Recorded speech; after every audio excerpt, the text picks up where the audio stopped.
saudara-saudara sekalian, senang sekali kita bisa jumpa lagi pada pelajaran kita pada hari ini untuk mata kuliah Dogmatika Kristen. Sebelum kita mulai, saya minta saudara Juan pimpin kita dalam doa. Baik semuanya, mari kita bersatu dalam doa mulai. Selamat pagi Tuhan, mengucap syukur atas kebaikan dan kemurahan Tuhan sehingga kami dapat berkumpul pada hari ini untuk belajar bersama dalam mata kuliah Dogmatika Kristen. Berkatilah perkuliahan pada pagi hari ini dari awal pertengahan hingga akhir. Haleluya, amin. Iya, terima kasih banyak ke Kakak Juan sudah pimpin kita di dalam doa. Nah, saudara-saudara, kita ingat pelajaran pada minggu kemarin, kita ulangi ya. Jadi pada minggu kemarin itu kita bicara mengenai konsep manusia, gitu ya, konsep manusia. Ada di antara saudara masih ingat kira-kira waktu kita bicara tentang manusia? Siapa itu manusia? Oh ya, silakan Bro. Kalau yang dari kita pelajari minggu lalu, Mama menjelaskan bahwa manusia itu adalah segambar dan serupa dengan Allah. Itu konsep yang biasa disebut dengan imago.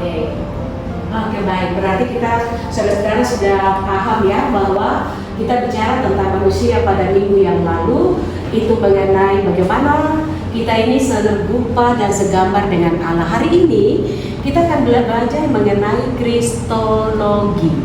Nah, saya tanya, ada yang tahu kira-kira apa itu kristologi? Martin? Kira-kira tahu, pernah dengar apa itu kristologi?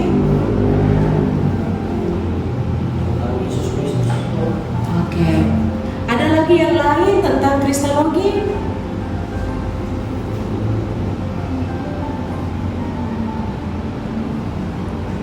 Baik, jadi ini yang akan kita pelajari. Hari ini dalam mata kuliah kita, nanti kita akan ada diskusi nih, setelah kuliah ini akan ada diskusi dari kelompok dan saya bagi dalam 2 kelompok. Tapi sebelumnya saya akan mulai dengan materi mengenai kristologi menurut kitab-kitab Injil. Kalian tahu kitab-kitab Injil itu apa saja? Matius, Markus, Yohanes. Nah, ini disebut kitab Injil. Nah, di dalam kitab-kitab Injil ini ada pemahaman mengenai kristologi. Apa itu kristologi? Kristologi itu adalah cabang dari dogmatika yang secara khusus membahas mengenai siapa Yesus Kristus. Jadi kristologi itu terdiri dari 2 kata. Kristo itu Kristus. Kata logi dari bahasa Yunani logos artinya ilmu. Jadi kalau bicara tentang kristologi berarti ilmu mengenai Kristus. Nanti gelar Kristus ini yang ditempatkan pada diri dari Yesus Kristus. Nah, itu Injil Matius, Markus, Lukas, Yohanes itu membicarakan mengenai siapa itu Yesus. Nah, perhatikan di sini, saudara bisa lihat ya, di teks kita ada lihat kristologi. Siapa Kristus menurut Injil Markus? Kenapa saya mulai duluan dengan Markus? Karena persoalannya adalah Markus itu ditulis lebih tua dari Injil Matius. Cuma kenapa Matius ditempatkan di depan? Karena Injil Matius itu dia ditujukan untuk orang Yahudi dan dia menghubungkan Kejadian, Keluaran, sampai Meleaki, makanya dia ditempatkan di depan untuk menghubungkan perjanjian lama. Makanya kalau baca Matius kan di situ ada tulis apa nih? Bagian yang mengatakan tentang silsilah dari Yesus Kristus. Kenapa? Karena Injil Matius itu menghubungkan perjanjian lama. Nah, Markus itu ditulis, di sini ditulis sekitar pada tahun, materi itu ada bilang tahun berapa? 70 Masehi. Nah, Injil Markus itu dia bertujuan untuk memperingatkan orang Kristen bahwa mereka tidak boleh percaya dengan nabi-nabi palsu, karena pada waktu itu ada 2 situasi yang dihadapi. Orang Kristen yang ada waktu Injil Markus itu ditulis, mereka ada dalam disiksa, mereka ada dalam ancaman, jadi mereka merasa tertekan. Makanya kristologi untuk Injil Markus adalah, coba ada satu orang yang bisa baca untuk kita, dibilang di situ kristologi Markus ada tulis ini, bisa lihat. Yesus sebagai pembuat mujizat. Oke, Yesus sebagai pembuat mujizat. Dalam bahasa Inggrisnya disebut miracle worker. Artinya dia pembuat mujizat, karena yang ini, jadi mereka pahami Yesus itu pembuat mujizat, sanggup melakukan apapun walaupun mereka ditindas, iman mereka akan bertumbuh dengan baik. Itu kristologi dari Injil Markus. Makanya mereka menyebut Yesus itu siapa. Di sini mereka ada lihat, saudara perhatikan, mereka katakan Yesus itu nabi, Yesus itu pengkhotbah. Perhatikan di sini ya, seperti yang saya gambarkan di sini.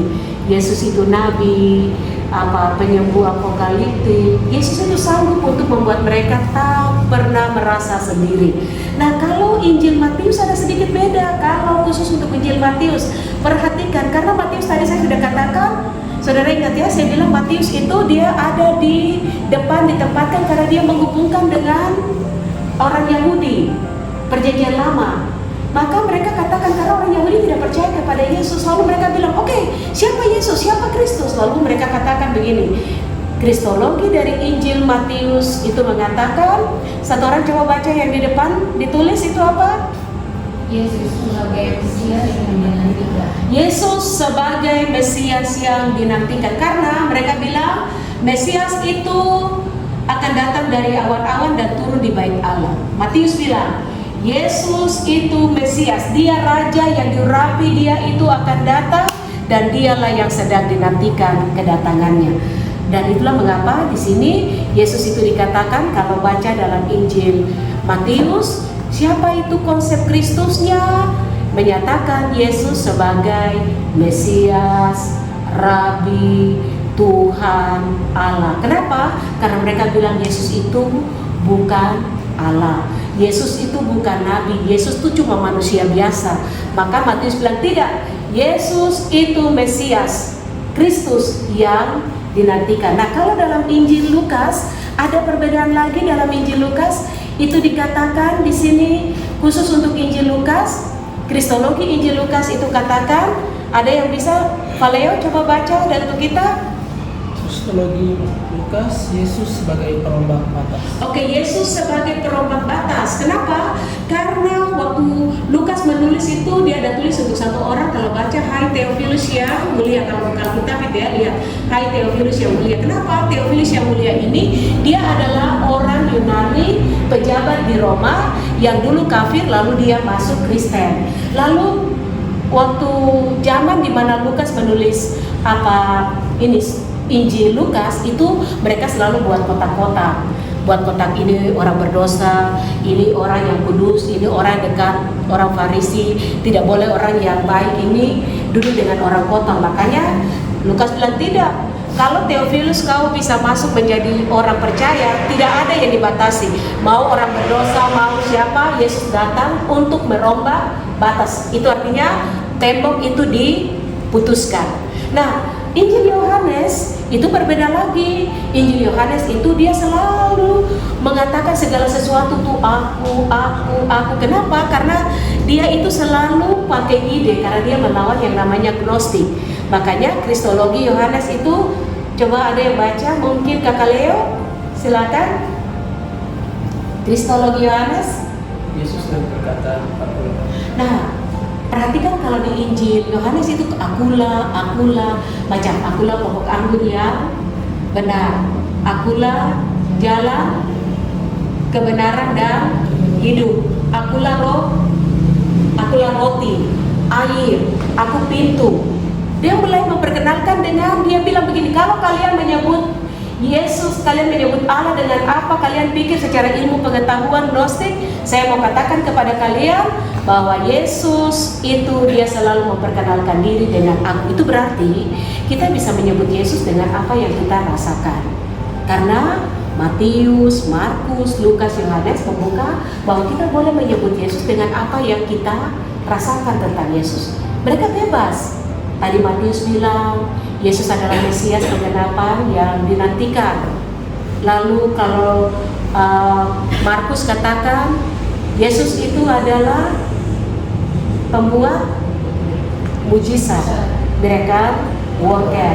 Kalau Lukas mengatakan Yesus itu adalah kalau Yohanes katakan aku, dia perkenalkan, dia bilang akulah logos, aku adalah firman, firman itu akulah terang dan semuanya. Jadi kita boleh menyebut Yesus dengan apa yang kita pikirkan. Nah saudara, hari ini dalam pertemuan kita saya mau bagi dalam 2 kelompok. Nanti mulai dari Juan sampai Martin, kemudian dari Valeo sampai dengan Ruth. Kalian diskusi ya tentang ada 2 pertanyaan yang saya berikan kepada kalian. Pertama, kalian boleh pikir siapa Yesus menurut kata orang banyak itu kaum Kristen. Apa yang mereka menyebut? Tadi kan kalian sudah pelajari dari Alkitab bahwa ini yang diperkenalkan. Nah sekarang apa kata orang? Tapi menurut kalian siapa Yesus menurut kalian secara pribadi? Boleh diskusi selama ya tidak usah lama lah, kalian boleh cepat. Lalu sesudah itu presentasi, nanti satu orang mewakili dari saudara untuk mempresentasikan kepada kita apa yang didiskusikan.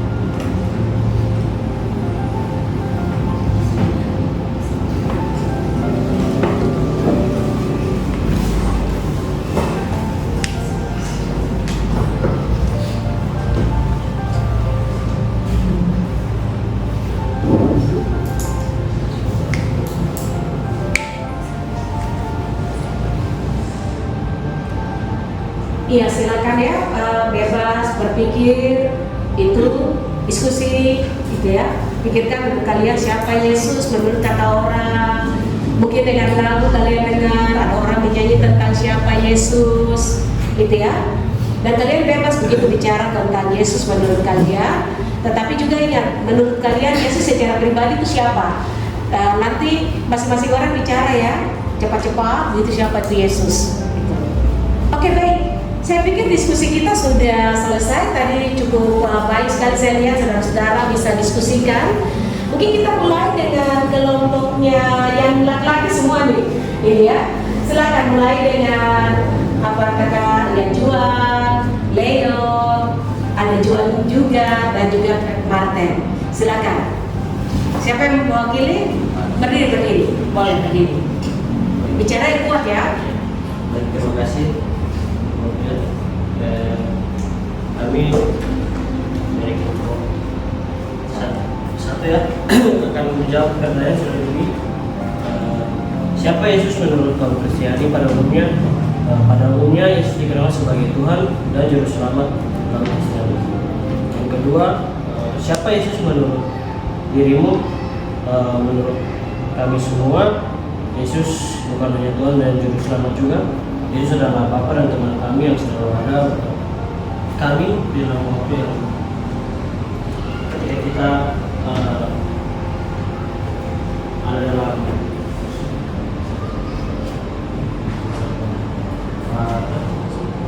persoalan bahaya atau buntu, Yesus selalu.